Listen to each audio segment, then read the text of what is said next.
பாஜக யார் துணையோடு வந்தாலும் தமிழ்நாட்டு மக்கள் தக்க பாடம் புகட்ட காத்து இருக்கிறார்கள் என்று முதல் அமைச்சர் மு.க.ஸ்டாலின் கூறியுள்ளார். திமுக தலைவரும் தமிழ்நாடு முதல் அமைச்சருமான மு.க.ஸ்டாலின் வெளியிட்டுள்ள அறிக்கையில், அதிமுக பாஜக கூட்டணி என்பது தோல்வி கூட்டணி. தொடர் தோல்வியை அந்த அணிக்கு கொடுத்தவர்கள் தமிழ்நாட்டு மக்கள். இதே தோல்வி கூட்டணியை மீண்டும் உருவாக்கி இருக்கிறார் உள்துறை அமைச்சர் அமித்ஷா என தெரிவித்துள்ளார். சென்னை வந்த மத்திய உள்துறை அமைச்சர் அமித்ஷா அளித்த பேட்டியில், அவர் வகிக்கும் மத்திய அமைச்சர் பதவிக்கு தகுதியானதாக இல்லை. அதிமுக பாஜக கூட்டணியை உறுதி செய்து கொள்வது அவரது விருப்பம் சார்ந்தது. ஆனால் எதற்காக இந்த கூட்டணியை உருவாக்கினார்கள், எந்த கொள்கையின் அடிப்படையில் கூட்டணி சேர்ந்து உள்ளார்கள் என்று சொல்லவில்லை. மாறாக குறைந்தபட்ச செயல் திட்டத்தை உருவாக்கப் போவதாக அவர் உறுதி அளித்துள்ளார் என்றும் முதலமைச்சர் மு.க.ஸ்டாலின் தெரிவித்துள்ளார். நீட் தேர்வு திணிப்பு, இந்தி திணிப்பு, மும்மொழி கொள்கையை மத்திய அரசு திணித்து வரும் நிலையில் வகுப்பு சட்டத்தை எதிர்ப்பதாக சொல்கிறது அதிமுக. தொகுதி மறுசீரமைப்பில் தமிழ்நாட்டுக்கான இடம் குறையக்கூடாது என்று வலியுறுத்துவதாக சொல்கிறது அதிமுக. இவையெல்லாம் இவர்களது குறைந்தபட்ச செயல் திட்டத்தில் இருக்கிறதா?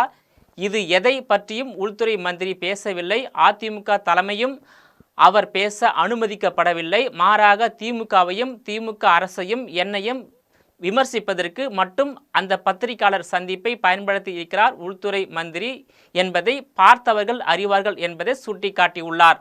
மாநில உரிமை, மொழி உரிமை, தமிழ் பண்பாடு ஆகியவற்றை காப்பதற்காக களத்தில் நிற்கும் இயக்கம்தான் திராவிட முன்னேற்ற கழகம். ஆனால் அதிகார வெறியோடு அமைக்கப்பட்டிருக்கும் பாஜக அதிமுக கூட்டணி என்பது இது அத்தனைக்கும் எதிரானது. பதவி மோகத்தில் தமிழ்நாட்டின் சுயமரியாதையை, தமிழ்நாட்டின் உரிமைகளை டெல்லியிடம் அடமானம் வைத்து தமிழ்நாட்டை பாழாக்கியவர்தான் அதிமுக பொதுச் செயலாளர் எடப்பாடி பழனிசாமி என்பதை யாரும் மறக்கவில்லை என்றும் கூறியுள்ளார். நீட் தேர்வை பற்றி ஊடகவியலாளர்கள் திரும்ப கேள்வி எழுப்பிய போது அதற்கு சரியான பதிலை உள்துறை மந்திரியால் சொல்ல முடியவில்லை. நீட் தேர்வு சரியானது என்றாவது தனது வாதத்தை அவர் வைத்திருக்க வேண்டும். மாறாக நீட் தேர்வு எதிர்ப்பு என்பதே திசை திருப்புவது என்ற திசை திருப்பும் பதிலையே உள்துறை மந்திரி சொல்லி இருக்கிறார். 20க்கும் மேற்பட்ட மாணவர்கள் தமிழ்நாட்டில் தற்கொலை செய்து கொண்டு உயிரை மாய்த்திருக்கிறார்கள். இவர்களும் திசை திருப்பும் வகையில் தான் தற்கொலை செய்து கொண்டார்களா?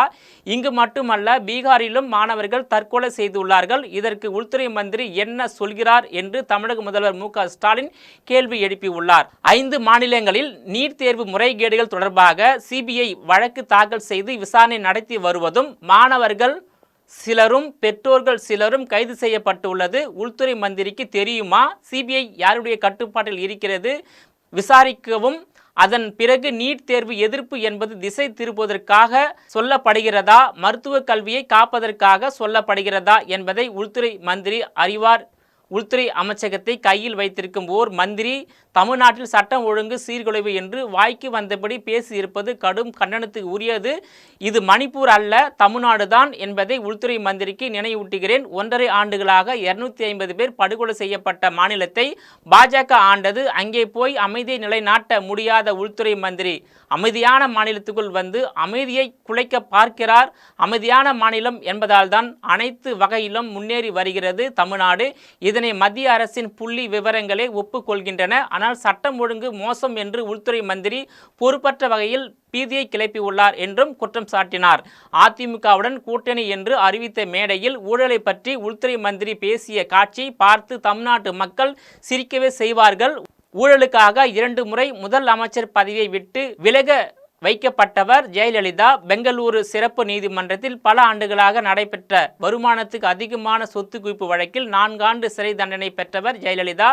அவரது கட்சியுடன் கூட்டணி வைக்கும்போது பேச தகுதியான வார்த்தையா ஊழல் என்பது? இன்றைய அதிமுக பொறுப்பாளர்களது உறவினர் குடும்பங்களை சுற்றியும் மத்திய புலனாய்வு அமைப்புகள் 2 சோதனைகள் நடத்தியதையும், அதிலிருந்து தப்பித்து கொள்ள பாஜக தலைமையை நோக்கி அவர்கள் ஓடி வந்ததையும் அதே நிபந்தனையாக வைத்து கூட்டணியை உறுதி செய்ததையும் உணராதவர்கள் அல்ல தமிழ்நாட்டு மக்கள். அதிமுக பாஜக கூட்டணியை உறுதி செய்த ஊழல்தான் என்பதை அனைத்தும் அறிந்த தமிழ்நாட்டு மக்கள் அறிவார்கள். 2 ரெய்டுகள் நடந்தவுடன் அதிமுகவை அடமானம் வைத்திருப்பவர்கள் அடுத்து தமிழ்நாட்டை அடமானம் வைக்க துடிக்கிறார்கள் என்றும் கூறியுள்ளார். தமிழை ஒழிக்க, இந்தி தமிழர்களது வளர்ச்சியை தடுக்க பல்வேறு சதி திட்டங்கள், தமிழ்நாட்டு உரிமையை பறிக்க, தொகுதி மறுவரையை என திட்டமிட்டு தமிழ்நாட்டை அனைத்து வகையிலும் சிதைத்து சீரழிக்க நினைக்கிறது பாஜக தலைமை. அதிமுகவுடன் தலைமையை மிரட்டி பணிய வைத்து தன்னுடைய சதி திட்டங்களை பாஜக நிறைவேற்ற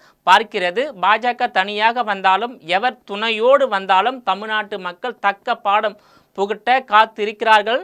தமிழ்நாட்டை அடகு வைக்கும் துரோக கூட்டத்திற்கு தமிழ்நாட்டு மக்கள் தக்க விடையளிப்பார்கள் என்று தனது அறிக்கையில் முதலமைச்சர் மு.க.ஸ்டாலின் விவரித்துள்ளார். நேயர்களே, மீண்டும் இது போன்ற மற்றொரு நிகழ்ச்சியில் சந்திக்கிறேன். அதுவரையில் உங்களிடமிருந்து விடைபெறுவது நான் உங்கள் விஜயபாலன்.